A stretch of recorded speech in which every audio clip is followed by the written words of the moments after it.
రేపు శుక్రవారం రోజున మర్చిపోకుండా 2 యాలకులతో ఇలా చేయండి. యాలకులతో ఇలా చేస్తే 4 వైపుల నుంచి కూడా డబ్బు దూసుకొస్తుంది. అద్భుతమైన ఫలితాలను మీరు చూస్తారనమాట. అలానే కాకుండా మీ జీవితం కూడా మారిపోతుందని చెప్పొచ్చండి. యాలకులకు అతీత శక్తి ఉంటుందని మనకు పురాణాలలో చెప్పబడుతుంది. అయితే యాలకులతో చేసుకునే పరిహారాలన్నీ కూడా మనకు సిద్ధిస్తాయన్నమాట. అందుకే శుక్రవారం రోజు లక్ష్మీదేవికి ఎంతో ఇష్టమైన అంటే వస్తువుల్లో యాలకులు ఒకటండి.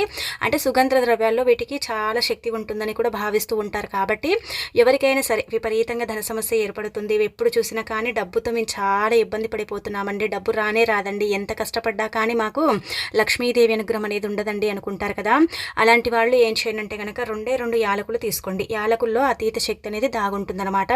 అయితే శుక్రవారం రోజున మీకు ఒకవేళ వీలు ఉంటే అండి, అంటే 21 యాలకులు తీసుకొని పసుపు రంగు తాడు తీసుకొని దానికి చక్కగా గుచ్చి ఒక మాలలాగా చేసేసి దాన్ని ఏంటంటే లక్ష్మీదేవికి సమర్పించండి. దీప ధూప నైవేద్యాలతో అమ్మవారికి సమర్పించి పూజించి ఆ తర్వాత దాన్ని తీసి ధనం దాచే చోట అంటే మన ఇంటి బీరువాలో పెట్టుకున్నా చాలండి, ధనం రావటమే కానీ పోవటం అనేది జరగదనమాట. ఆ తర్వాత ఇంకొకటి ఏంటంటే కనుక శుక్రవారం రోజు 2 యాలకులు. ఎలాగో మనం ఏంటంటే ఎంత లేనివారైనా సరేనండి అమ్మవారికి దీపారాధన చేస్తారు కదా.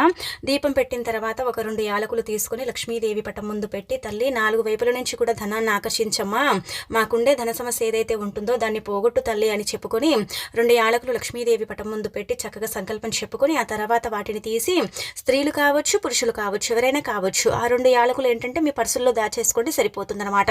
ఇలా నార్మల్ తిథుల కంటే కూడా శుక్రవారం చేసుకుంటే అధికంగా ఫలితం వస్తుందని మనకు పురాణ గ్రంథాల్లో చెప్పబడుతుందండి.